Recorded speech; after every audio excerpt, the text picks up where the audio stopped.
Hello friends, అందరికీ నమస్కారం.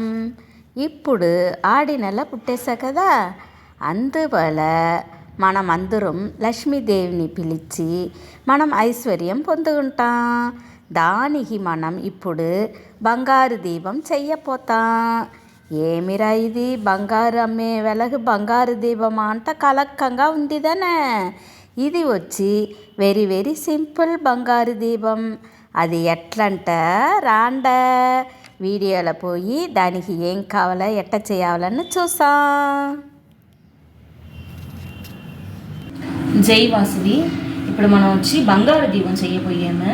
బంగారు దీపం వచ్చి నిండా మంచిది. మనం దాన్ని పెట్టి చిన్న దీపం చేసి కార్తీక నెలలో నెల్లికా దీపం చేసే మరి ఈ మరి బంగారు దీపం చేసి లక్ష్మికి పెట్టి ధనం పెడతా మన ఇంటికి అంతా లక్ష్మి కటాక్షము వచ్చును.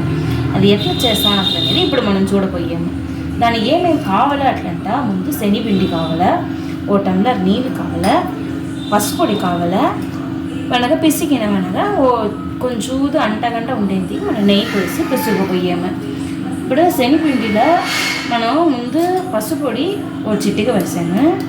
దాని ముందు కలిపేసి దానిలో చపాతీ పిండి కలిపేట్లా ఎంత కావాలనో చూసి కొంచెం వదులుగాను ఉండవాలా, కొంచెం టైట్గాను ఉండే మరి చూసి పిసుక్కోవాలి. కొంచెంగా పోసి పిసుక్కోవాలి. పిసిగేసి అంటగంట ఉండేది కొంచెం నెయ్యి పోసుకోవాలి. ఇప్పుడు ఈ దీపాన్ని వచ్చి మనం చేసేసి ఒక దినం ఎండ పెట్టాలి. ఎండ పెట్టేసి దాని వెనక ఎత్తి నెయ్యి వేసి తిరిగేసి వెలించవాలి. అడుగున ఆగో మಣ್ಣో ఏదైనా వేసింటిరంట మీకు వచ్చి నూనె కింద రాదు క్లీన్ చేసేది నస్సా ఉన్నది. ఈ మరి కొంచెంగా నీళ్ళు వేసి నస్సా గట్టిగా పిసుక్కుండా ఓ దిన ఎండుతాదా నస్సా ఉన్నది. నేటికి చేసి మర్చోదిన ఉడిచేసి దానికి వెనకగా ఎత్తి వదిలించగల.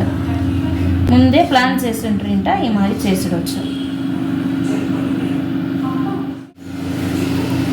ఇప్పుడు మనం చిన్నదిగా అழగా దీపాలు చేస్తాం. ఇప్పుడు ఈ బంగారు దీపం అనేది వచ్చి లక్ష్మీ కటాక్షం ఉండేది. ఇది మన ఇంట్లో పెట్టియో గుడిలో పెట్టియో దండం పెడితే చేసిమి అట్లంట మనకంతా మంచిదిన నడుచును. మనం తలిచింది పూరా నడుచును. బిడ్డల్లో ఆరోగ్యంగా ఉండేది, ఇంట్లో ఉండే వాళ్ళందరూ ఆరోగ్యంగా ఉండేది. మనం ఏం తలిచి చేసేమో అదంతా నడుచును. లక్ష్మీదేవికి మిగంగా ఉగందదు. మనం దీన్ని చేసి వழிபாடு చేసేది ఇంకా మంచిది.